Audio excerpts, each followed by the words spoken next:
Hi, welcome to today's session of English. BSc coaching class के इस session में आप सबों का बहुत बहुत स्वागत है।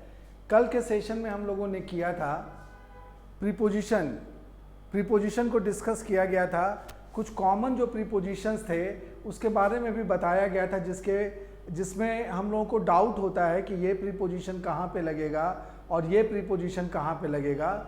तो उन डाउट्स को भी हम लोगों ने एग्जाम्पल्स के साथ कल डील किया था। जैसे बिटवीन कहाँ पे यूज़ होता है, एमंग कहाँ पे यूज़ होता है, या फिर एमंग कहाँ पे यूज़ होता है, एमंगस्ट कहाँ पे यूज़ होता है। इस तरह के कई एग्जाम्पल्स हम लोगों ने कल डिस्कस किए थे। साथ ही साथ मैंने ये बताया था कि आज का जो सेशन है, अभी जो हम लोग डिस्कस करने वाले हैं, वो बहुत ही एक्साइटिंग चीज़ डिस्कस करेंगे। और इसके बाद फिर प्रीपोजिशन पर बेस्ड जो एक्सरसाइज होता है, जो एरर्स आते हैं, उसको हम लोग डिस्कस करेंगे।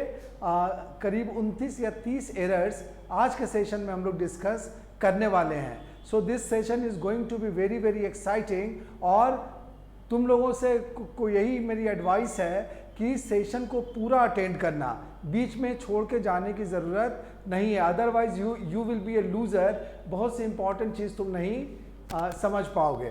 तो सबसे पहले अभी हम लोग एक डिस्कस करते हैं प्रीपोजिशन का, फिक्स्ड प्रीपोजिशन। ऑनेस्टली स्पीकिंग, अभी तक हम लोगों ने प्रीपोजिशन के बारे में जो पढ़ा वो अपने नॉलेज को इम्प्रूव करने के हिसाब से सही था, उससे हमारा नॉलेज इनरिच हुआ। But as far as competitive English is concern, उससे ज़्यादा क्वेश्चंस नहीं आते। कभी कभी तो क्वेश्चंस तुमको उससे मिलेंगे।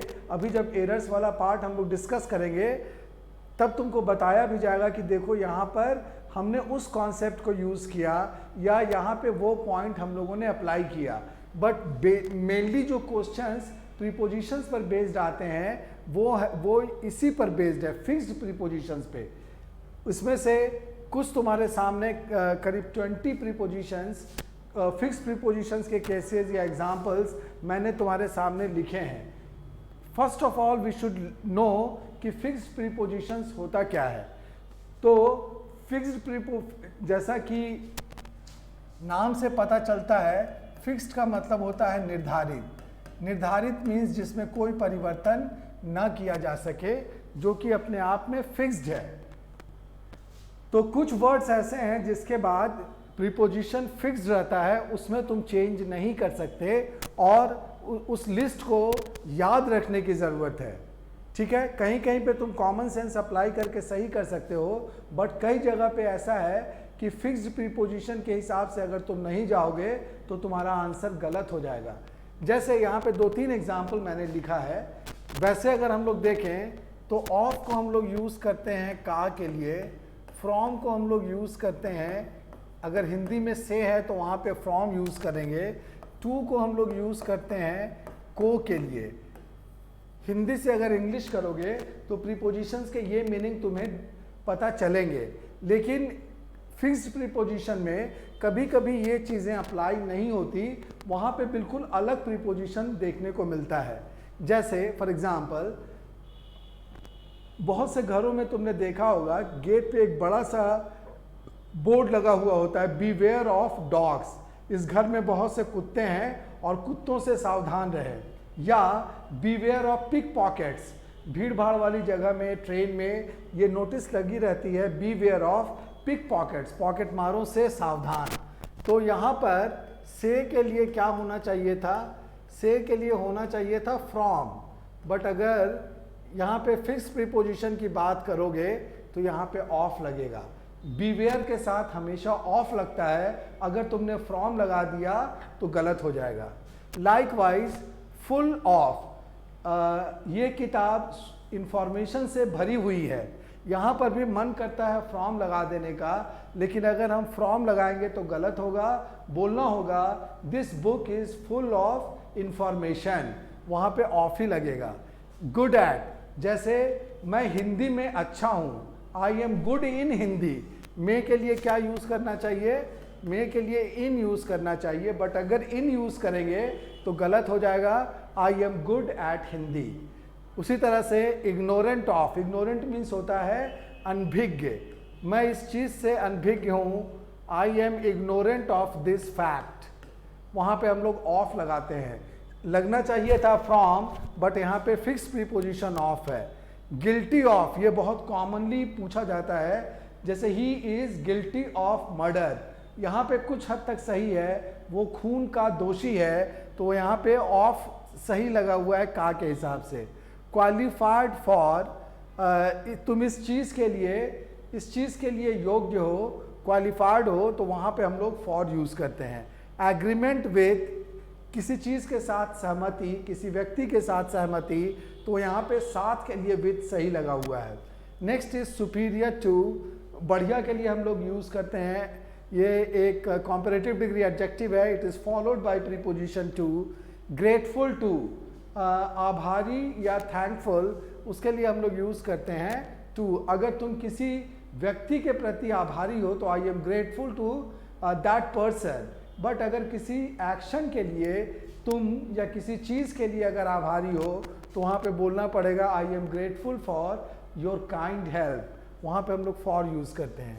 तो grateful is equivalent to thankful, thankful के साथ भी सेम चीज़ है टू या फ्रॉम, फॉर। एब्सेंट फ्रॉम, वह क्लास से अनुपस्थित था, he was absent from the class. फिर यहाँ पे एक वर्ड है बोस्ट, बोस्ट का मतलब होता है डिंग हाँकना, ही बोस्ट ऑफ हिज नॉलेज, वो अपने ज्ञान के बारे में डिंग हाँकते रहता है, तो वहाँ पे हम लोग ऑफ यूज़ करते हैं, boast of. Likewise impediment to, impediment means होता है बाधा, और उसके बाद प्रीपोजिशन यहाँ पे फिक्स प्रीपोजिशन टू लगा। Impediment is equivalent to hindrance, तो यहाँ पर भी हम लोगों ने टू लगाया, इम्पेडिमेंट के साथ भी टू और हिंड्रेंस के साथ भी टू। देन ग्लांस, ग्लांस का मतलब होता है झलक, झलक, जैसे he gave a glance at this, उसने इसके तरफ एक झलक देखा, तो वहाँ पे हम लोग प्रीपोजिशन यूज़ करते हैं at. Then indulge in, indulge का मतलब होता है लिप्त होना, किसी चीज़ में डूब जाना, वहाँ पे हम लोग वर्ड यूज़ करते हैं इंडल्ज, और उसके साथ फिक्स प्रीपोजिशन लगता है इन, जैसे he is indulged in criminal activities, वहाँ पे इन होगा fix preposition. Indifferent, indifferent means होता है उदासीन, जैसे he is indifferent to me, मेरे प्रति वह उदासीन है, तो वहाँ पे भी फिक्स प्रीपोजिशन टू यूज़ होता है। नेक्स्ट है इंडेटेड टू, इंडेटेड मीन्स होता है ऋणी, अगर तुम्हारा कोई बहुत बड़ा काम अगर किसी ने कर दिया, तो हम लोग कहते हैं ना कि मैं इसके लिए जीवन भर आपका ऋणी रहूँगा, I will be indebted to you, तो वहाँ पे हम लोग टू यूज़ करते हैं। नेक्स्ट है नेसेसरी फॉर, किसी चीज़ के लिए ज़रूरी, नेसेसरी के बाद फिक्स प्रीपोजिशन लगता है फॉर, जैसे hard labour is necessary for success in competitive exam, तो वहाँ पे हम लोग फॉर फिक्स प्रीपोजिशन यूज़ करेंगे। नेक्स्ट है मुझको सुनो या मेरी बात को सुनो, तो लिसन टू मी, वहाँ पे भी फिक्स प्रीपोजिशन टू है। और लास्ट जो एग्जाम्पल यहाँ पे दिया गया है इनडिस्पेंसेबल, इनडिस्पेंसेबल मीन्स होता है जिसको रिप्लेस नहीं किया जा सके। कुछ लोग ऐसे होते हैं जिनका कोई रिप्लेसमेंट नहीं हो सकता, वो उस काम के लिए या उस ग्रुप के लिए इनडिस्पेंसेबल होते हैं। जैसे फैमिली में फैमिली का कोई मेंबर ऐसा भी होता है जो इनडिस्पेंसेबल होता है, उसके बिना कोई काम नहीं चलता, तो हम कह सकते हैं कि he is indispensable to this family, तो यहाँ पर भी प्रीपोजिशन टू लगता है। तो ये था फिक्स प्रीपोजिशन और उससे रिलेटेड 20 एग्जाम्पल्स जो कि डिस्कस किए गए। इस लिस्ट को ध्यान में रखने की ज़रूरत है, और जब भी मौका मिले एरर्स में अगर तुम चाहो तो इसको अप्लाई कर सकते हो। ठीक है, तो ये था, this was all about prepositions जो कि हम लोगों ने पढ़ा। और now we are in a position to do the errors जो कि कॉम्पिटिटिव एग्जाम्स में पूछे जाते हैं। बहुत वैरायटी है हमारे पास। यहाँ पे जो सेट अभी हम लोग डिस्कस करेंगे उसमें तरह तरह के क्वेश्चंस हैं जो कि अलग अलग एग्जाम्स में अलग अलग लेवल पे पूछे गए हैं, उसको डिस्कस करता हूँ अब।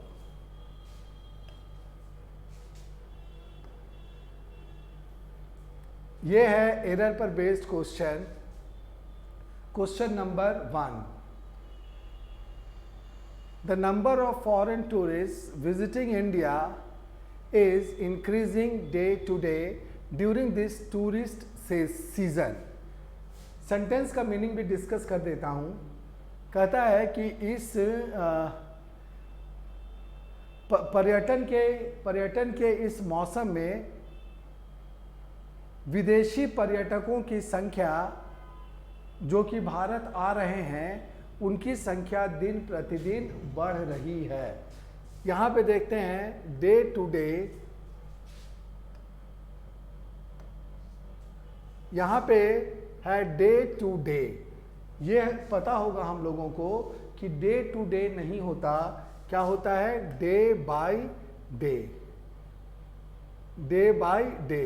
तो क्या हुआ, ये जो प्रीपोजिशन टू यहाँ पे यूज किया गया है ये गलत है। इसकी जगह पे क्या आना चाहिए, इसकी जगह पे आना चाहिए by, day by day. Day by day उनकी हालत खराब होते चली गई, वहां पे हम लोग इसी को यूज करते हैं। ठीक है, ये था question number 1। Then we come to question 2।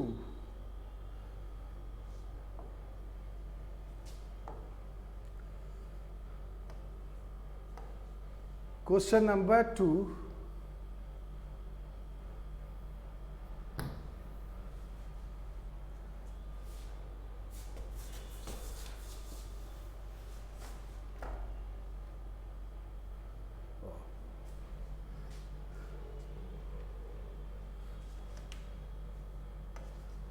now we come to question 2. It is said by some persons that one of the local banks has started a new scheme on lending. ऐसा कहा जाता है कुछ लोगों के द्वारा कि स्थानीय बैंकों में से किसी एक बैंक ने एक नई योजना शुरू की है। किस चीज़ की? लेंडिंग का मतलब होता है ऋण देना। ऋण देने की एक नई योजना शुरू की है। इसके पहले प्रीपोजिशन क्या यूज किया गया है? ऑन। स्कीम ऑन लेंडिंग ये गलत है। यहाँ पे क्या होना चाहिए? This is a good scheme of lending. ऋण देने की योजना का के हिसाब से यहाँ पे हम लोग यूज करेंगे ऑफ। तो इसीलिए ऑन यहाँ पे गलत था। इन place of on it should B of. तो इस सेंटेंस की अगर हम बात करें तो एरर कहाँ देखने को मिला? पार्ट 4 में। और ये जो क्वेश्चन था SBI PO का क्वेश्चन था, 1992 में ये क्वेश्चन पूछा गया था। थोड़ा लंबा सेंटेंस था बट इसमें जो एरर था वो बहुत साधारण था। प्रीपोजिशन ऑन की जगह पे ऑफ यूज करना था। ठीक है, then next question, question number 3। I have been teaching in this school since several years. मैं इस स्कूल में कई सालों से पढ़ा रहा हूँ। यहाँ पे अगर हम बात करें तो सिंस जो यूज़ किया गया है प्रीपोजिशन के रूप में ये गलत है। यहाँ पे क्या यूज़ करना चाहिए? फॉर। तुम्हारा क्वेश्चन होगा कि क्यों? तो फॉर हम लोग यूज़ करते हैं पीरियड ऑफ टाइम के लिए, जैसे 3 साल, 5 साल, 10 साल। अगर ऐसा रहेगा, पीरियड ऑफ टाइम दिया हुआ रहेगा, तो वहाँ पे हम लोग फॉर यूज़ करते हैं। और सिंस कहाँ पे यूज़ करते हैं? पॉइंट ऑफ टाइम के लिए, डेफिनेट पॉइंट ऑफ टाइम के लिए हम लोग सिंस यूज़ करते हैं। इसका एक एग्जांपल मैं बताता हूँ। I have been teaching English since 2010। 2010 क्या है? 2010 इज़ ए फिक्स्ड ईयर, तो वहाँ पे हम लोग यूज़ करते हैं सिंस 2010। और अगर इसी को चेंज करते हैं ईयर्स में तो 2010 से लेकर अगर अभी तक की बात की जाए तो 10 ईयर्स होते हैं। तो I have been teaching English for 10 years. यहाँ पे फॉर होगा, यहाँ पे सिंस होगा। तो इसको समझने की ज़रूरत है। इस पर कई बार एग्ज़ाम में ये क्वेश्चन पूछा भी जाता है। But have never made such a hopeless class as this. Teacher दुखी हैं, वो कहते हैं कि मैं इस स्कूल में विगत कई वर्षों से पढ़ा रहा हूँ लेकिन इतना खराब स्टूडेंट्स का क्लास मुझे आज तक पहले कभी नहीं मिला। यहाँ पे एक वर्ड है होपलेस। होपलेस मीन्स होता है निराशाजनक या खराब के लिए हम लोग वर्ड यूज करते हैं। The situation is hopeless. So this was question number 3। Then we come to next question, question 4. Question 4 में देखते हैं, Jamil's father is sick but he looks down his son well. ये वास्तव में यहाँ पे ये फ्रेजल वर्ब है, लुक डाउन. लुक डाउन यहाँ पे नहीं होगा. कहा सेंटेंस का मीनिंग समझना होगा कि जमील के पिता हालांकि बीमार हैं लेकिन वो अपने बेटे की देखभाल अच्छे तरीके से करते हैं. अच्छे तरीके से देखभाल करने के लिए एक फ्रेजल वर्ब यूज़ किया जाता है, लुक आफ्टर. मीन्स लुक के बाद प्रीपोजिशन अगर आफ्टर रहेगा तो इसका मतलब होता है देखभाल करना. देखभाल करना.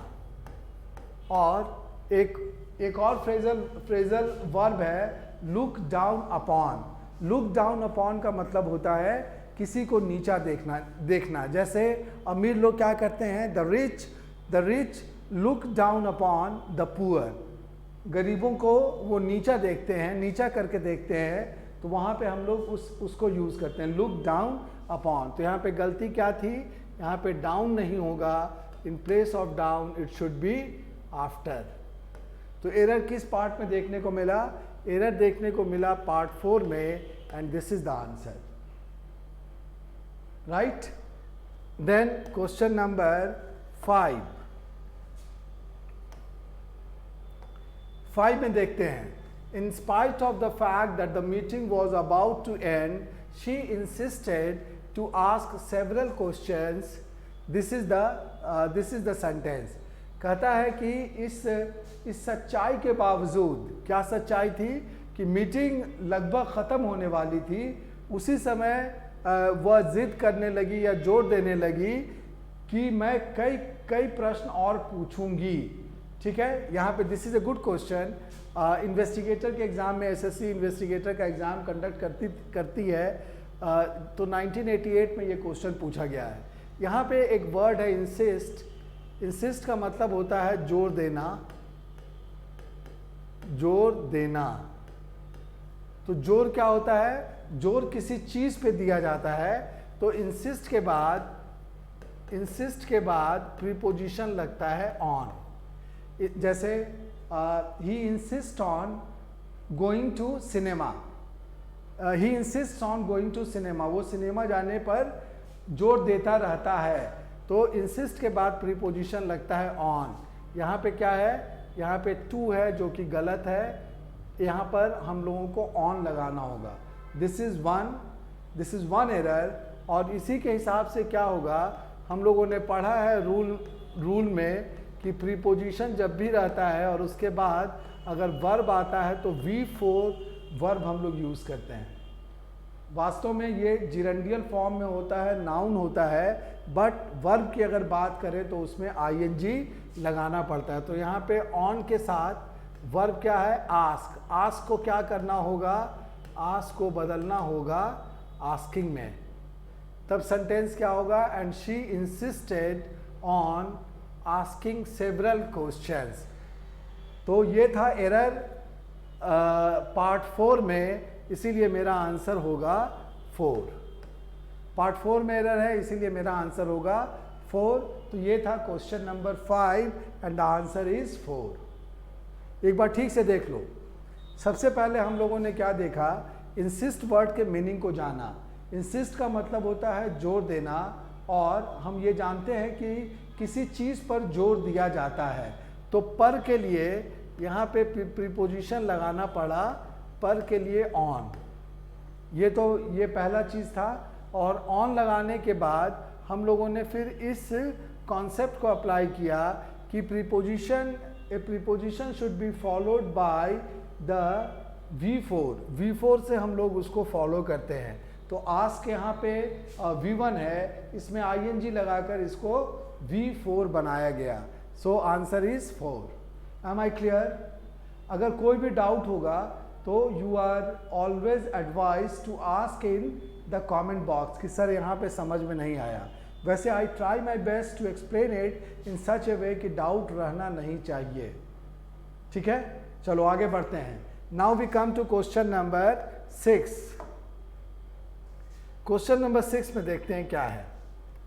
The children were playing from a ball and running around when the accident occurred. बच्चों के बारे में ये सेंटेंस है कि बच्चे एक गेंद से खेल रहे थे, उसी समय एक्सीडेंट हो गया। एक्सीडेंट, अकर का मतलब होता है होना, अकर मीन्स होना, ठीक है। अब यहाँ पे देखते हैं कि बॉल क्या है, ये हम लोगों ने कॉन्सेप्ट में डिस्कस भी किया था। बॉल को हम लोग मानते हैं कि ये कोई इंस्ट्रूमेंट टाइप की चीज़ है जिसके साथ क्या लगता है, फ्रॉम लगाना गलत है। In place of from it should be with. He was playing with a ball और she was playing with a bat. तो यहाँ पे फ्रॉम की जगह पे विथ लगेगा, ठीक। चलो आगे देखते हैं क्वेश्चन नंबर 7 में क्या है। कैसा क्वेश्चन है? क्वेश्चन नंबर 7 तुम्हारे सामने, सॉरी, क्वेश्चन नंबर 7, यहाँ पे एक वर्ड है अटेन। ये हम लोगों ने कल के सेशन में डिस्कस किया था। अटेन का मतलब होता है प्राप्त करना, ठीक है। जैसे he attained great success in his life, उसने अपने जीवन में बहुत सफलता प्राप्त की। प्राप्त करने के लिए वर्ड हम लोग यूज करते हैं अटेन। क्या है sentence? Whenever a man attains fame his personal qualities are imitated with others. जब भी कोई व्यक्ति प्रसिद्धि प्राप्त कर लेता है, फेम का मतलब यहाँ पे फेमस से बना हुआ वर्ड है, फेम एडजेक्टिव है, इसका हिंदी होता है प्रसिद्धि। जब भी कोई व्यक्ति बहुत प्रसिद्धि प्राप्त कर लेता है तो उसके जो व्यक्तिगत गुण हैं उसकी नकल दूसरों के द्वारा की जाती है। इमिटेट का मतलब होता है नकल करना। ये मनुष्य की प्रकृति है कि जो भी सफल व्यक्ति है हम उसके चीज़ों की नकल करते हैं। उसके जैसा कपड़ा पहनेंगे, उसके जैसा चश्मा लगाएंगे, दिस इज ह्यूमन वीकनेस। तो यहाँ पर हम लोग देखते हैं अदर्स। अदर्स के पहले प्रीपोजिशन यहाँ पे विथ है। विथ अदर्स क्या है? अदर्स एजेंट है। ये भी हम लोगों ने कॉन्सेप्ट पढ़ा है कि इंस्ट्रूमेंट के लिए हम लोग विथ यूज़ करते हैं, और डूअर करने वाले या एजेंट, उसको दूसरे शब्दों में हम लोग एजेंट भी कह सकते हैं, उनके लिए हम लोग क्या यूज़ करते हैं? उनके लिए हम लोग यूज़ करते हैं बाय। तो यहाँ पे विथ जो यूज़ किया गया है प्रीपोजिशन, ये गलत है। इन प्लेस ऑफ विथ यहाँ पे हम लोगों को बाय यूज़ करना चाहिए। तो एरर किस पार्ट में था? एरर पार्ट 3 में था। So my answer is 3। Question number 7 का आंसर क्या हुआ? 3।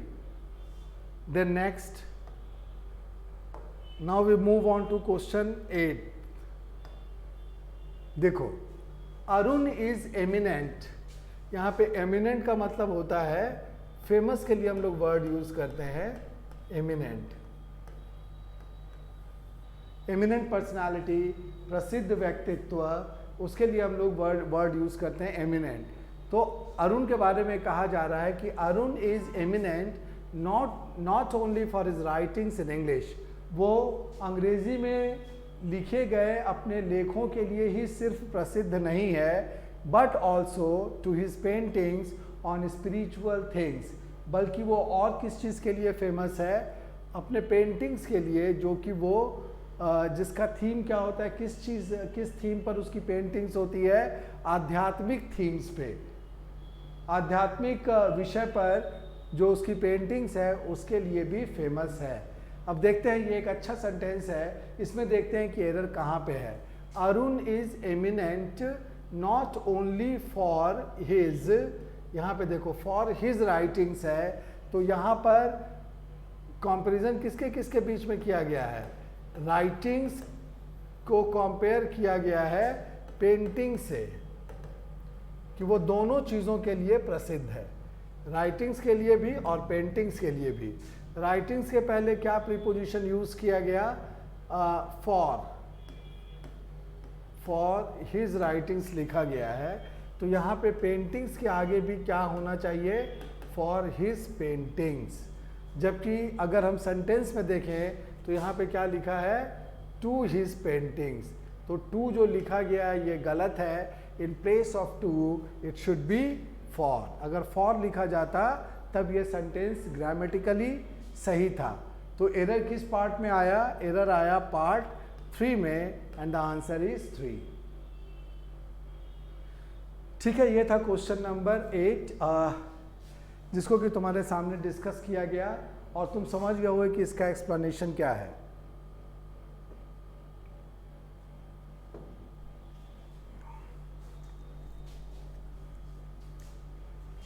Now we come to question number 9.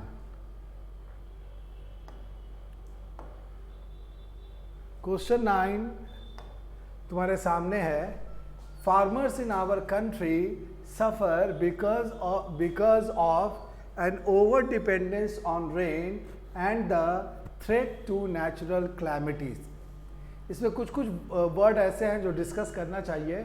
सफ़र का मतलब होता है पीड़ित होना। ओवर डिपेंडेंस का मतलब किसी चीज़ पे ज़्यादा निर्भर होना। डिपेंडेंस मीन्स होता है निर्भरता। तो हमारे देश के जो किसान हैं वो पीड़ित रहते हैं। क्यों? क्योंकि उनकी जो निर्भरता है, वर्षा पर उनकी जो निर्भरता है वो बहुत ज़्यादा ही है। और साथ ही साथ दूसरा फैक्टर क्या है? नेचुरल क्लैमिटीज़, प्राकृतिक आपदा।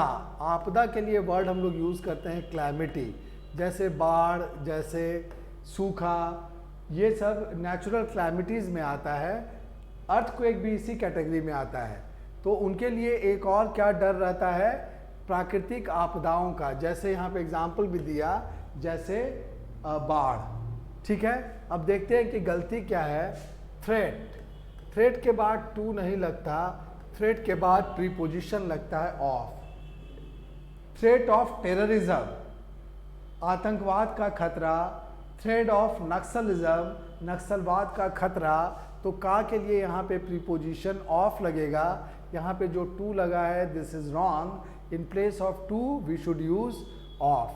तो आंसर किस पार्ट में दिखा एरर? एरर दिखा पार्ट 3 में, और हमारा आंसर भी होगा यही, part 3। Then next question, question number 10। All the players except Samuel were present on the field. अब ये वाला बहुत इंपॉर्टेंट है।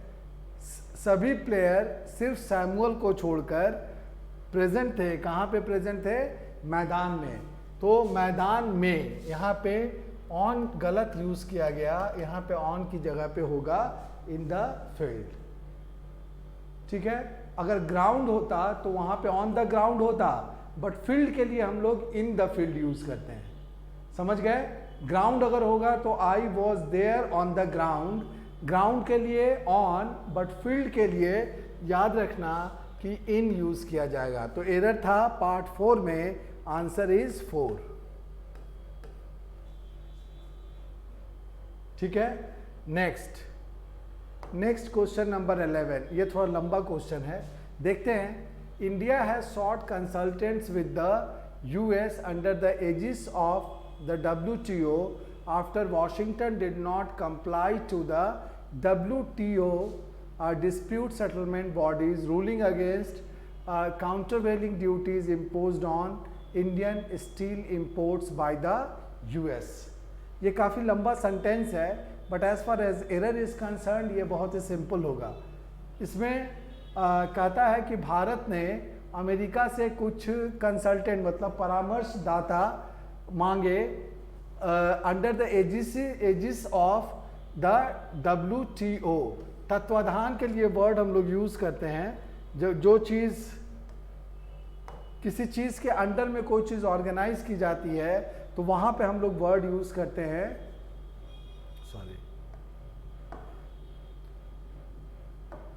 वहां पे हम लोग वर्ड यूज करते हैं एजिस। तत्वाधान एक वर्ड है, वही उसी के लिए यूज किया जाता है एजिस। WTO यहाँ पे है, वर्ल्ड ट्रेड ऑर्गेनाइजेशन का एब्रिविएशन यहाँ पे दिया गया है WTO। After Washington did not comply. Comply का मतलब होता है निर्देशों का पालन करना। कॉम्प्लाई, इसी से वर्ड बनता है कॉम्प्लायंस। किसी इंस्ट्रक्शन को फॉलो करना, पालन करना, उसके लिए वर्ड हम लोग यूज़ करते हैं कॉम्प्लाई। यहाँ पे एक और वर्ड है डिस्प्यूट। डिस्प्यूट का मतलब होता है विवाद। सेटलमेंट का मतलब होता है किसी चीज़ का निपटारा। निपटारा के लिए वर्ड हम लोग यूज़ करते हैं सेटलमेंट। और यहाँ पे इम्पोज ड्यूटी, ड्यूटीज़ का मतलब ऋण, सॉरी कर, टैक्स के लिए वर्ड यूज़ किया जाता है ड्यूटीज़, जो कि इंडियन स्टील इंपोर्ट पे इम्पोज किया गया। अगर कोई कर थोपा जाता है या लादा जाता है तो वहाँ पे हम लोग वर्ड यूज़ करते हैं इम्पोज। ठीक है, ये इतने वर्ड्स थे। But as far as error is concern, यहाँ पे अगर हम लोग ध्यान दें, कॉम्प्लाई विथ, कॉम्प्लाई के बाद फिक्स्ड प्रीपोजिशन टू नहीं लगता, उसके साथ फिक्स्ड प्रीपोजिशन लगता है विथ। ठीक है, तो एरर किस पार्ट पे देखने को मिला? एरर पार्ट 3 में देखने को मिला। कॉम्प्लाई के बाद फिक्स्ड प्रीपोजिशन विथ लगता है, ना कि टू यहाँ पे गलत यूज किया गया है। सो द आंसर इज 3। आंसर किस पार्ट में था? आंसर पार्ट 3 में था। तो ये था क्वेश्चन नंबर 11। एक बहुत ही अच्छे स्टैंडर्ड का ये क्वेश्चन तुमको देखने को मिला। नेक्स्ट क्वेश्चन नंबर 12 में देखते हैं क्या है। Those athletes who did not adhere to, यहाँ पे एक वर्ड है adhere to। adhere का भी मतलब होता है नियमों को मानना, फॉलो करना। उसके लिए हम लोग वर्ड यूज करते हैं adhere, obey। adhere to the rules of athletics were deprived from taking part in the championship। यहाँ पर हम लोग देखते हैं एक वर्ड और है डिप्राइव। डिप्राइव का मतलब होता है वंचित करना या होना, वंचित करना। डिप्राइव, डिप्राइव एक वर्ब है। ठीक है, जैसे मेरे पेरेंट्स की डेथ हो गई है तो मैं कह सकता हूँ कि I am deprived of the love and affection of my parents. मैं अब उससे वंचित हो चुका हूँ, तो वहाँ पे हम लोग यूज़ करते हैं वर्ड डिप्राइव। ठीक है, किसी भी दूसरे व्यक्ति को किसी भी राइट से डिप्राइव नहीं किया जा सकता, वंचित नहीं किया जा सकता। वंचित करना। और एक चीज़ ध्यान में रखना कि डिप्राइव के बाद जो फिक्स्ड प्रीपोजिशन होता है वो होता है ऑफ। यहाँ पे क्या यूज़ किया गया? यहाँ पे फ्रॉम यूज़ किया गया, जो कि गलत है। In place of from of should be used. तो एरर किस पार्ट में था? एरर पार्ट 4 में था एंड द आंसर इज 4। तो ये था क्वेश्चन नंबर 12 का। क्वेश्चन नंबर 12 का एक्सप्लेनेशन। अभी तक जो 12 क्वेश्चंस का मैंने एक्सप्लेनेशन किया, तो एक चीज़ तुमने ऑब्जर्व किया होगा कि प्रीपोजिशन से रिलेटेड जो भी क्वेश्चंस आते हैं वो आसान होते हैं, मुश्किल नहीं होते हैं। बट उसके लिए शर्त क्या है? कंडीशन एक है कि फिक्स्ड प्रीपोजिशन तुम्हें याद होना, तुम्हें याद रखना पड़ेगा। इसका कोई वे आउट नहीं है, इसका कोई शॉर्टकट या कोई ऑल्टरनेटिव नहीं है। तुमको फिक्स्ड प्रीपोजिशन एकदम जुबान पे रखना पड़ेगा। वर्ड देखते के साथ समझना होगा कि इस वर्ड के बाद कौन सा प्रीपोजिशन लगना चाहिए। तुम्हारे मन में आ रहा होगा कि सर ये तो बहुत मुश्किल काम है, इसका कोई शॉर्टकट बता दीजिए जिससे कि मेरा काम निकल जाए। तो ऑनेस्टली स्पीकिंग इसका कोई शॉर्टकट नहीं है। तुम बोलोगे कि इसकी लिस्ट तो सर बहुत लंबी है, हाउ कम, कैसे किया जाएगा इसको? We find it very difficult, but उसका एक उपाय है that I am going to share with you. जहाँ पर भी तुमको फिक्स प्रीपोजिशन की लिस्ट मिलती है, तुम क्या करो कि उस प्रीपोजिशंस, फिक्स प्रीपोजिशंस के लिस्ट को एक बार स्कैन करो। हो सकता है कि वहाँ पे 500 फिक्स्ड प्रीपोजिशंस की लिस्ट होगी। एक बार अगर तुम ऊपर से नीचे तक उसको पढ़ोगे तब क्या होगा, उसमें से बहुत सा तुम जानते होगे। अगर तुम्हारी नॉलेज अच्छी है तो हो सकता है कि आउट ऑफ दिस 500 तुम 375 जानते होगे प्रीपोजिशंस। ठीक है, तब कितना बचा? 500 माइनस 375। तुम्हारे लिए वो लिस्ट घट के कहाँ पे आ गई? It shrank to 125। 500 से घटकर वो 125 पर आ गई, जिसको तुमको लर्न करना होगा, जिसको याद रखना होगा, उस पर तुमको काम करना होगा। You need to work on 125 fixed prepositions and not 500। इस तरह से करके देखा जा सकता है। क्या होता है कि बहुत सी चीज़ें अभी तक जो हम पढ़ते आए हैं तो बहुत सी चीज़ें जानते हैं, याद भी होंगी वो चीज़ें, थोड़ा ब्रशअप करने की ज़रूरत होगी, रिवाइज करने की ज़रूरत होगी, लेकिन लंबी लिस्ट देख के डरने की ज़रूरत नहीं है, बिकॉज उसमें से बहुत सा तुम ऑलरेडी जानते होगे। ठीक है, तो उसको स्कैन करके उसमें से जो नहीं जानते हो उसको अलग लिख लेने की ज़रूरत है और उसी पे काम करना चाहिए। So this is one way to prepare yourself well. Now coming to question number 13, what is there? Question 13 में क्या है? While farmers are struggling to cope up with severe drought, crop companies are researching ways to breed crops that thrive in drought. ठीक है, ये जो sentence है कहता है कि जब एक तरफ जो किसान हैं वो संघर्ष कर रहे हैं, जूझ रहे हैं किस चीज़ से? ड्रॉट से। बहुत बड़ा सुखाड़ पड़ा है और किसान उससे संघर्ष कर रहे हैं, तो दूसरे तरफ जो फसल की कंपनीज हैं, क्रॉप कंपनीज जो हैं, वो रिसर्च कर रही हैं कि ऐसा फसलों की ऐसी प्रजाति पैदा की जाए, यहाँ पे ब्रीड का मतलब ऐसी इस तरह की फसल पैदा की जाए जो सुखाड़ में भी, ड्रॉट में भी थ्राइव करे। थ्राइव का मतलब होता है फलना फूलना। ज़्यादातर फसल क्या है, पानी नहीं मिलने पे सूख जाता है, फलता फूलता नहीं है। लेकिन वो जो कंपनीज हैं रिसर्च कर रही हैं कि कुछ ऐसे अनाज की कुछ ऐसी वैरायटी मिल जाए जो सुखाड़ में भी, ड्रॉट में भी थ्राइव करे या फले फूले।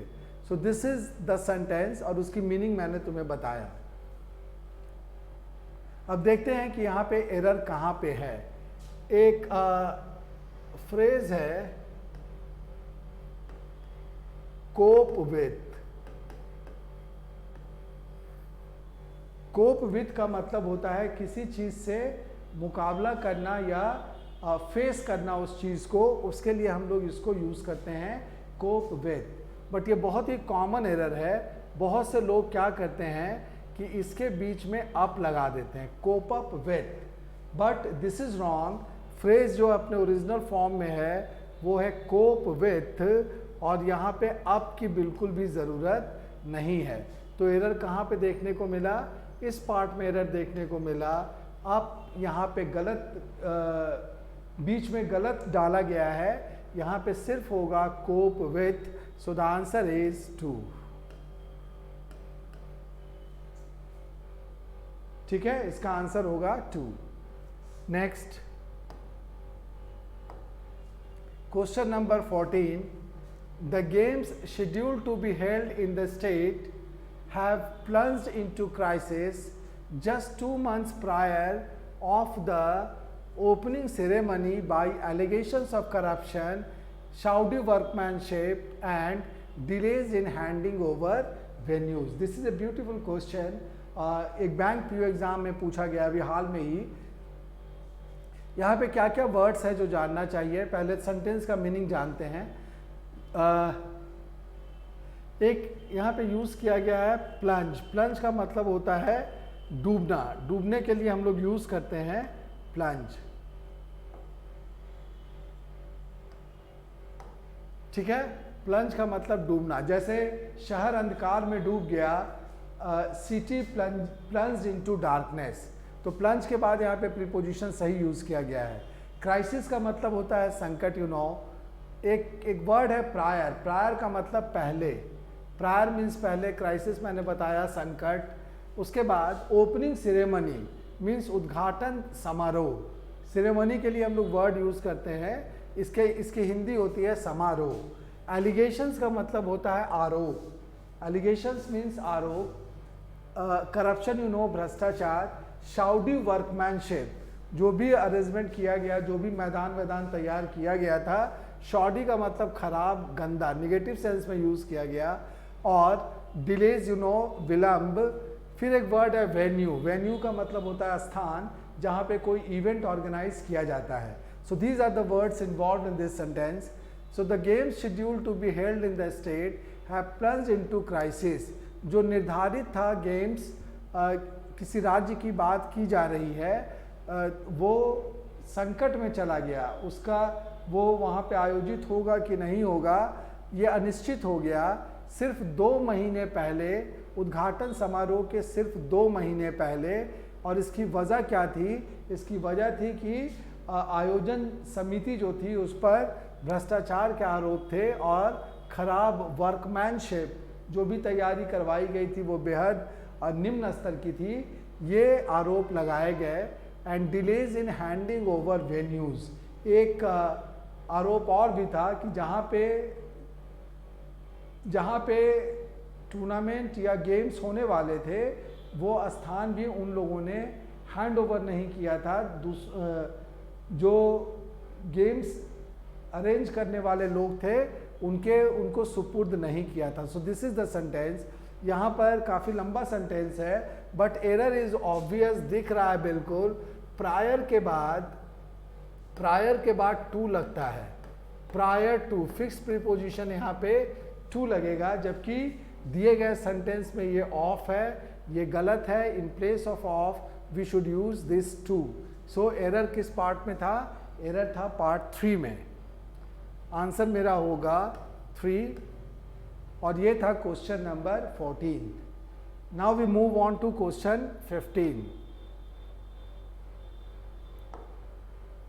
15th क्वेश्चन क्या है देखते हैं। सॉरी,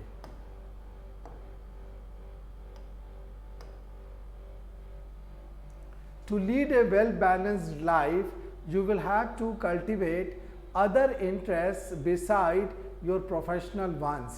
कहता है कि एक अच्छे संतुलित जीवन के लिए तुमको क्या करना पड़ेगा? कल्टीवेट एक वर्ड है, कल्टीवेट का मतलब होता है विकसित करना।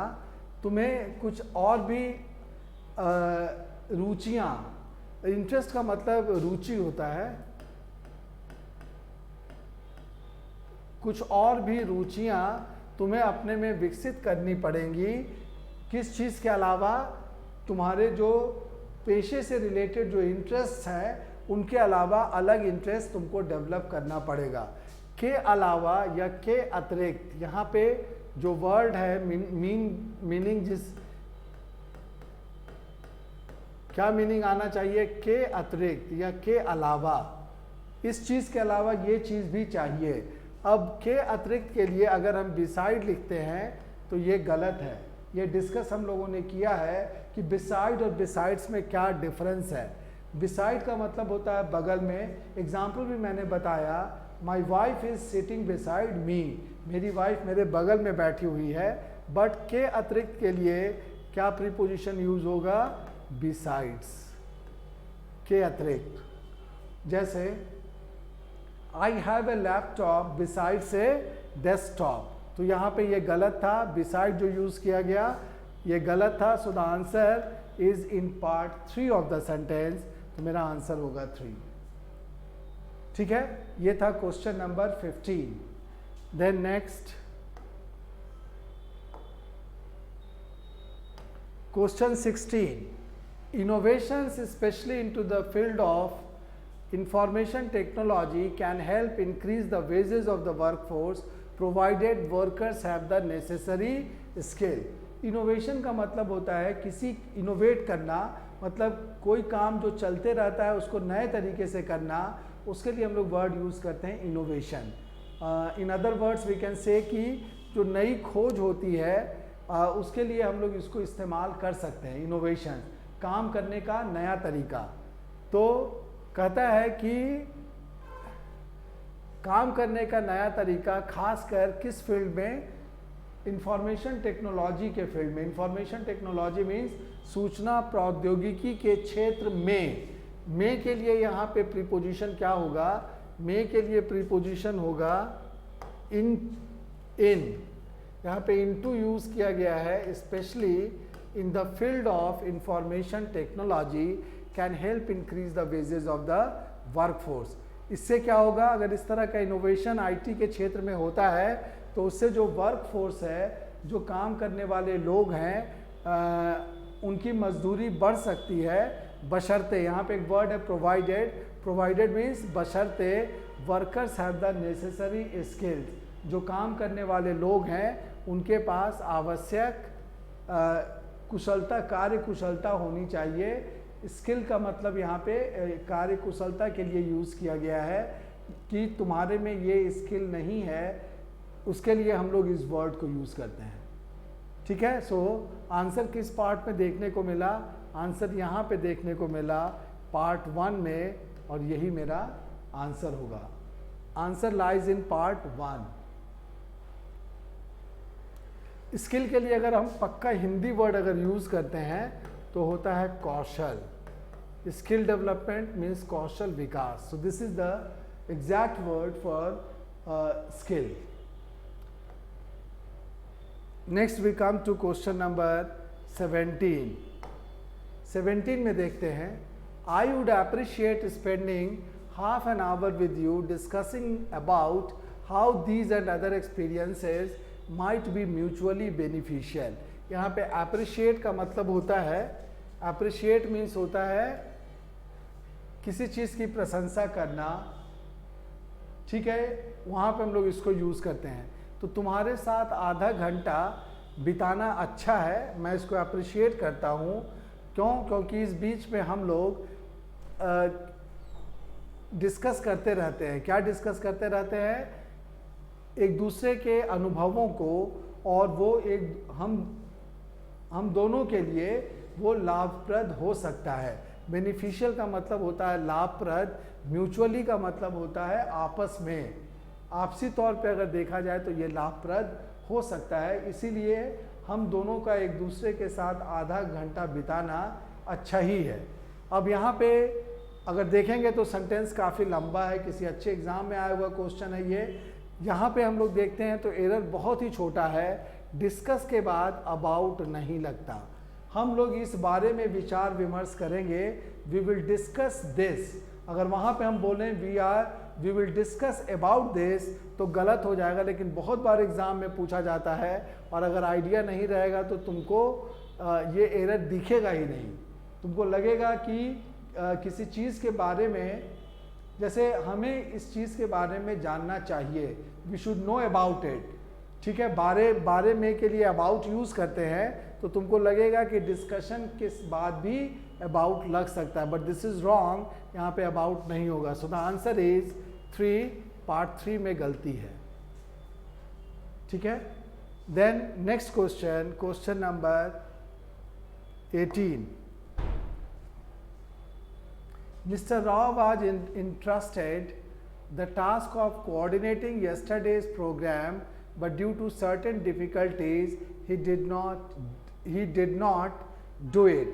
यहाँ पर मिस्टर रॉ को कुछ जिम्मेदारी दी गई, किस चीज़ की? कि कल के प्रोग्राम को कोऑर्डिनेट करना है, लेकिन कुछ परेशानियों की वजह से, यहाँ पे डिफ़िकल्टीज़ का मतलब कुछ कठिनाइयों की वजह से वो ऐसा नहीं कर पाए। इंटरेस्ट एक वर्ड है, तो इंटरेस्ट के बाद अगर कोई टास्क दिया गया है तो इंटरेस्ट के बाद यहाँ पे आना चाहिए विथ।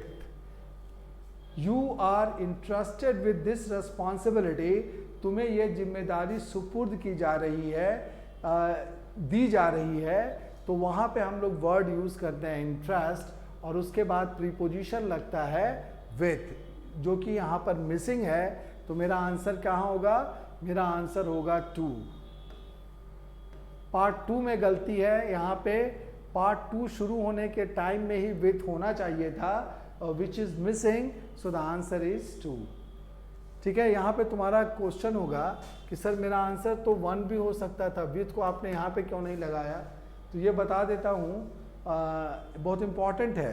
कभी भी ऐसा केस बने पार्ट 1 और पार्ट 2 के बीच में कोई एरर आ जाता है, तो कैसे हम लोग डिसाइड करेंगे, ये समझ लो ठीक से।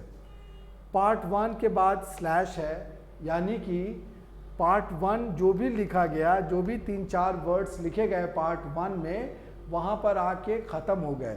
अगर इसके बाद स्लैश के बाद कोई वर्ड आना चाहिए तो उसको हम लोग मानते हैं कि ये पार्ट 2 को इससे शुरू होना चाहिए था।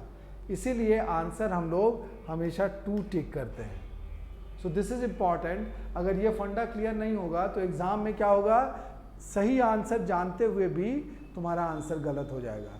तो इस पर ध्यान रखना कि जब भी एरर 2 पार्ट के बीच में दिखे तो तुम्हारा आंसर क्या होगा, your answer will be the letter part, बाद वाला पार्ट तुम्हारा आंसर होगा।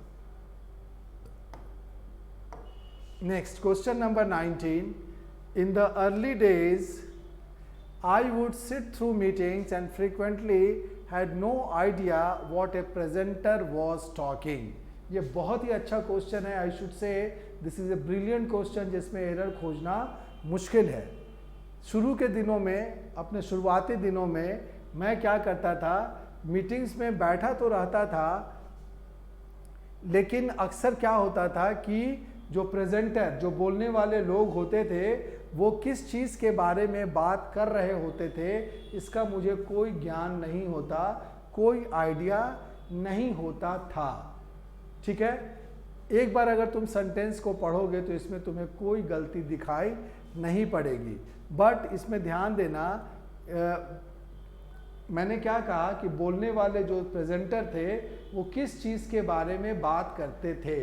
तो I am talking about this, he was talking about that. तो टॉक के बाद प्रीपोजिशन अबाउट लगाना पड़ेगा, तभी वो सही होगा। अब यहाँ पे देखते हैं कि टॉक वर्ड कहाँ पे आया है। टॉक आया है यहाँ पे, जिसके बाद अबाउट नहीं लगा हुआ है, लेकिन यहाँ पे लगना चाहिए और तब फुल स्टॉप आएगा। I don't know what he was talking about. तो यहाँ पे टॉकिंग के बाद अबाउट प्रीपोजिशन ज़रूरी था, विच इज़ मिसिंग, इसीलिए मेरा आंसर होगा 4। ये बहुत ही अच्छा क्वेश्चन था। इस तरह के क्वेश्चन पे थोड़ा ध्यान रखना, कहीं ऐसा ना हो कि इसमें तुम नो एरर टिक कर दो। ठीक है, देन नेक्स्ट क्वेश्चन नंबर 20। ये भी काफ़ी लंबा क्वेश्चन है। The provisions of payment of advance tax are not applicable for a resident individual who does not have any income chargeable under the head profits and gains of business or profession and is 60 years or more। ये जो है advance tax के payment से related ये एक clause है, एक condition है। ठीक है, अगर प्रीपोजिशन पे तुमको परफेक्शन है तो इतना लंबा सेंटेंस पढ़ने की ज़रूरत भी नहीं है। तुम यहाँ पे पहुँचोगे जैसे, वैसे ही तुमको एरर दिख जाएगा। एप्लीकेबल के बाद प्रीपोजिशन लगता है, फिक्स प्रीपोजिशन लगता है टू। जैसे this rule is applicable to this concept. ठीक है, तो एप्लीकेबल के बाद प्रीपोजिशन आना चाहिए टू, लेकिन यहाँ पे क्या लिखा हुआ है, यहाँ पे लिखा हुआ है फॉर, जो कि गलत है। क्यों? क्योंकि the word applicable takes fixed preposition to after it, इसके बाद टू होना चाहिए। तो एरर किस पार्ट में था? एरर सेंटेंस के पार्ट 2 में था। So my answer is 2। Next question number 21। इसमें देखते हैं जमील्स फादर इज सिक। ये क्वेश्चन रिपीट हो गया। यहाँ पे लुक्स डाउन की जगह पे होगा लुक्स आफ्टर। ये हम लोगों ने पहले डिस्कस किया है और डिटेल में डिस्कस किया है। You can refer it there.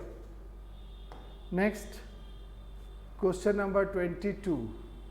ये एक अच्छा क्वेश्चन है, बहुत बार एग्जाम में आता है। इसमें भी पूरे सेंटेंस को पढ़ने की ज़रूरत नहीं है, इसको अंडरलाइन करते हैं। डेस्पाइट के बाद ऑफ, और एक और होता है इन स्पाइट ऑफ। इन दोनों का मीनिंग होता है के बावजूद, मेरे कहने के बावजूद भी तुमने ऐसा किया। ठीक है, लेकिन दोनों में क्या डिफरेंस है ये हम लोगों को जानना चाहिए, क्योंकि इसी डिफरेंस पर बेस्ड एरर्स एग्जाम में पूछे जाते हैं और उसी तरह का एरर यहाँ पर भी एविडेंट है। डिस्पाइट के बाद ऑफ नहीं लगता, लेकिन इन स्पाइट के बाद ऑफ लगता है। यहाँ पे अगर हम गौर करें तो क्या पाते हैं कि यहाँ पे डिस्पाइट के बाद ऑफ लगा है, जो कि गलत है। इसीलिए एरर कहाँ पे है? एरर पार्ट 1 में है। ये वाला बहुत कॉमनली और फ्रीक्वेंटली आस्क्ड एरर है, एग्ज़ाम में अक्सर तुमको देखने को मिलेगा। किया जाता है, एरर अगर बनाना होगा तो इन स्पाइट ऑफ होता है, यहाँ पे ऑफ नहीं दिया जाएगा, और डिस्पाइट के साथ ऑफ नहीं लगता, वहाँ पे ऑफ दे दिया जाएगा। इसी तरह का एक और पेयर है, वो भी यहाँ पे लिखता हूँ। एक वर्ड है कंसिस्ट, उसके बाद ऑफ लगता है, और एक और वर्ड है कॉम्प्राइज, उसके बाद ऑफ नहीं लगता। इस पर भी बहुत बार क्वेश्चंस पूछे जाते हैं। हो सकता है कि डिस्कशन में हम लोग जब आगे बढ़ेंगे तो और भी इस तरह के एरर्स देखने को मिल सकते हैं, ऐसे वाले। जैसे एक बुक है, उसमें 100 पेजेस हैं। इंग्लिश में अगर हम बोलना चाहें तो बोलेंगे this book consist of 100 pages, वहाँ पे ऑफ लगाएंगे। और अगर इस वर्ड को यूज़ करते हैं तब क्या बोलना होगा? दिस बुक कॉम्प्राइजेज 100 पेजेस, वहाँ पर हम लोग ऑफ नहीं यूज़ करेंगे। तो यहाँ पे डिस्पाइट के बाद ऑफ का यूज़ नहीं होगा, उसको ड्रॉप करना होगा। Despite their best effort they failed to retain the contract due to unwanted political influence. उन लोगों के सबसे सर्वश्रेष्ठ प्रयास के बाद भी वे लोग विफल हो गए उस कॉन्ट्रैक्ट को रिटेन करने में, अपने पास बनाए रखने में। क्यों? इसकी वजह क्या थी कि इसमें राजनीतिक हस्तक्षेप बहुत ज़्यादा हो गया, जिसकी वजह से वे लोग विफल हो गए। सो this is the meaning of this sentence 22। Next question number 23. The director of the institute asked to me what I was doing in the mall. Institute का director, I am a student हूँ किसी coaching institute का या किसी technical institute का, और class बंद करके मॉल में घूमने गया हुआ हूँ अपनी गर्लफ्रेंड के साथ, और डायरेक्टर साहब वहाँ पे मिल गए, पकड़ लिए। तो क्या बोलेंगे? कह रहे तुम यहाँ पे क्या कर रहे हो? क्लास वहाँ चल रहा है और तुम मॉल में घूम रहे हो इसके साथ। तो वहाँ पे पोजीशन खराब हो जाएगी। लेकिन सेंटेंस में एरर कहाँ पे है? आस्क के बाद टू नहीं लगता। से के बाद टू लगेगा, बट आस्क के बाद टू नहीं लगता। ये गलत है। एरर कहाँ पे था? एरर पार्ट 3 में था, और मेरा आंसर भी यही है। Next question number 24.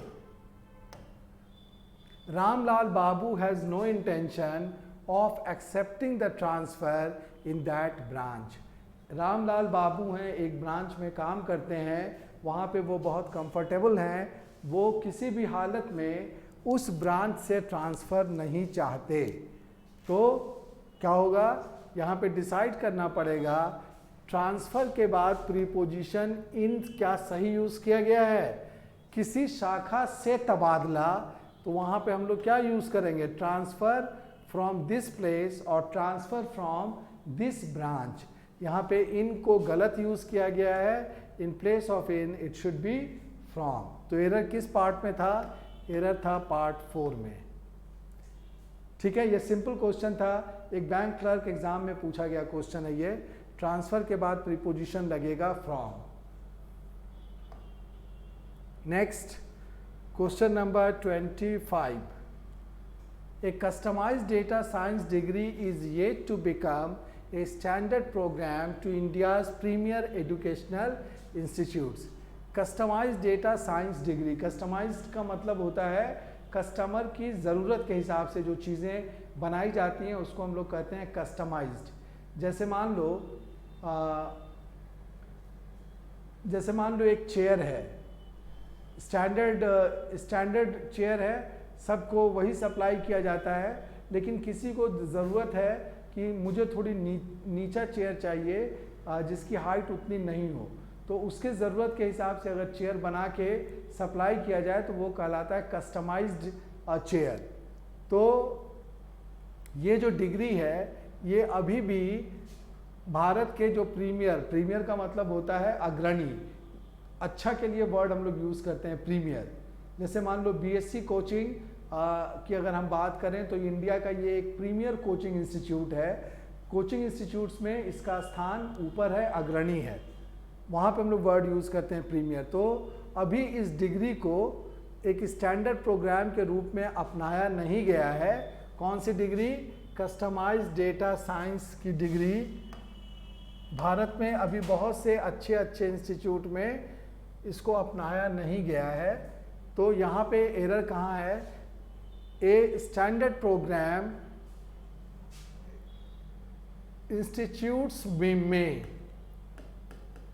इंस्टीट्यूट्स में अभी इसको अपनाया नहीं गया है। तो एक customized data science degree is yet to become a standard programme in India's premier educational institutes. मे के लिए हम लोग क्या यूज़ करेंगे? मे के लिए हम लोग यूज़ करेंगे इन। यहाँ पे क्या है? प्रीपोजिशन यूज़ किया गया टू, जो कि गलत है। तो एरर कहाँ था? एरर पार्ट 4 में था। Answer is 4। ये था question number 25। Then question 26। With this initiative, initiative का मतलब होता है पहल, the corporation hopes to assure the public.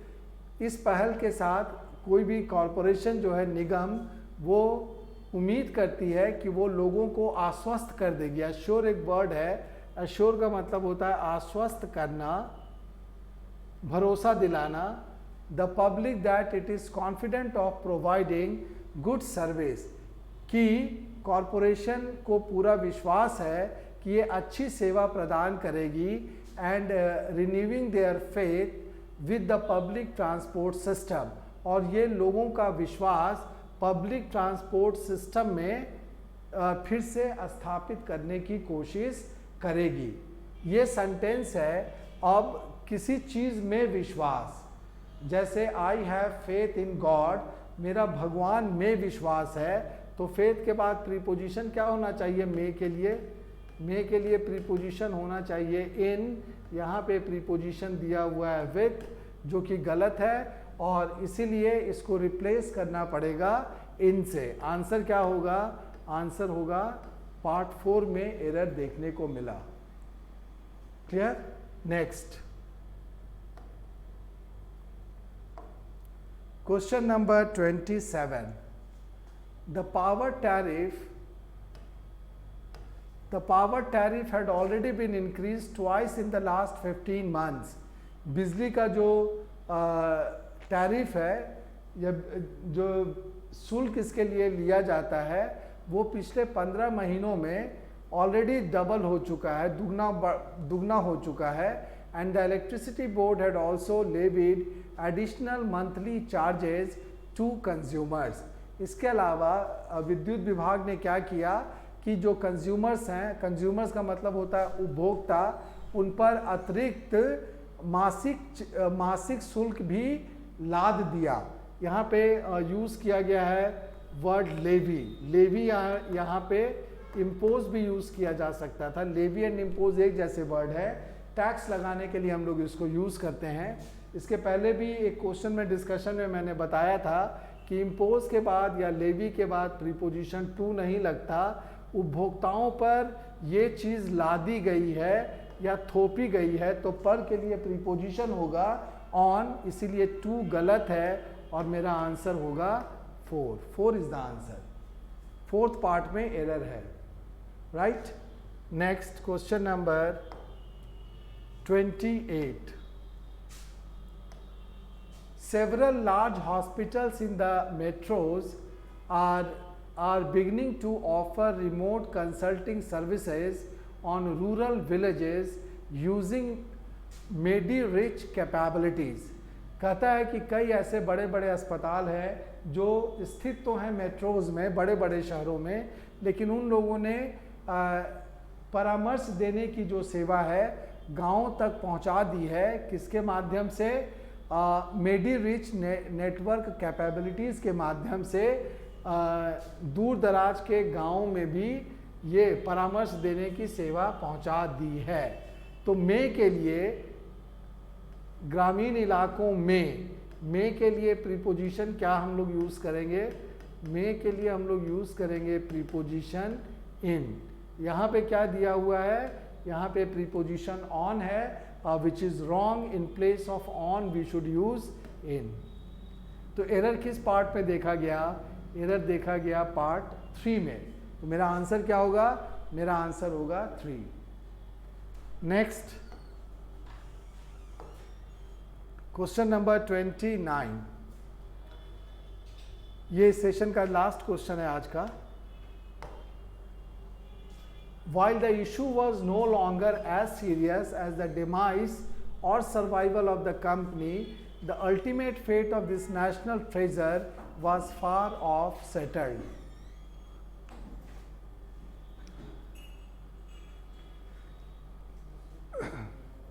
यहाँ पे देखते हैं, ये भी एक अच्छा सेंटेंस है, कॉम्प्लेक्स भी है। किसी मुद्दे के बारे में बात की जा रही है कि अब ये जो मुद्दा है वो उतना गंभीर नहीं है कि कंपनी बचेगी या ख़त्म हो जाएगी, लेकिन आखिरी अल्टीमेट फेट इसका ये जो है ना, ये जो कंपनी है काफ़ी अच्छी कंपनी होगी जो कि राष्ट्रीय धरोहर के रूप में जिसको माना जाता है। तो मुद्दे की बात यह है या चिंता की बात यह है कि इससे जो रिलेटेड जो मामला था, जो भी इशू इससे रिलेटेड था, उसको सेटल नहीं किया जा सका, उसका सेटलमेंट नहीं हो पाया। यानी कि यहाँ पे जो यूज़ किया गया है फ्रेज फार ऑफ, ये गलत है। यहाँ पे फार ऑफ नहीं होगा, फार फ्रॉम। इससे दूर रह गया, से दूर रहना, से दूर के लिए हम लोग यूज़ करते हैं फार फ्रॉम। तो चूंकि सेटलमेंट नहीं हो पाया, मतलब सेटलमेंट का जो प्रोसेस था उससे ये चीज़ दूर रह गई, इसीलिए यहाँ पे फार ऑफ की जगह पे होगा फार फ्रॉम। फार ऑफ का मतलब क्या होता है? फार ऑफ का मतलब होता है दूर दराज की जगह के लिए हम लोग यूज़ करते हैं, this is a far of place. लेकिन ये सेटलमेंट होने से दूर रह गया, तो इसीलिए यहाँ पे हम लोग ऑफ की जगह पे प्रीपोजिशन यूज़ करेंगे from. So the answer to this question is 4 और यही मेरा आंसर है। ठीक है। क्वेश्चन नंबर 29, यहाँ पे एक अच्छा वर्ड यूज़ किया गया है ट्रेजर। ट्रेजर मीन्स खजाना, करेक्ट। सो आज मैंने डिस्कस किया यहाँ पर 29 क्वेश्चंस जो कि अलग अलग वैरायटी के थे, प्रीपोजिशंस पर बेस्ड थे, उसको अच्छे तरीके से एक्सप्लेन किया गया। उम्मीद है कि जो भी एरर्स डिस्कस किए गए वो समझ में आ गए होंगे और इसी तरह के एरर्स तुमको एग्ज़ाम में भी देखने को मिलेंगे। अगर ये वीडियो पसंद आया होगा तो इसे शेयर ज़रूर करना। अगले वीडियो में हम लोग फिर अगले सेशन में डिस्कस करेंगे प्रीपोजिशन से रिलेटेड इसी तरह के 30 और क्वेश्चंस जो कि बहुत अच्छे लेवल के होंगे, अच्छे एग्ज़ाम्स में पूछे गए होंगे। तब तक के लिए take care of yourself and your family members. Thank you all.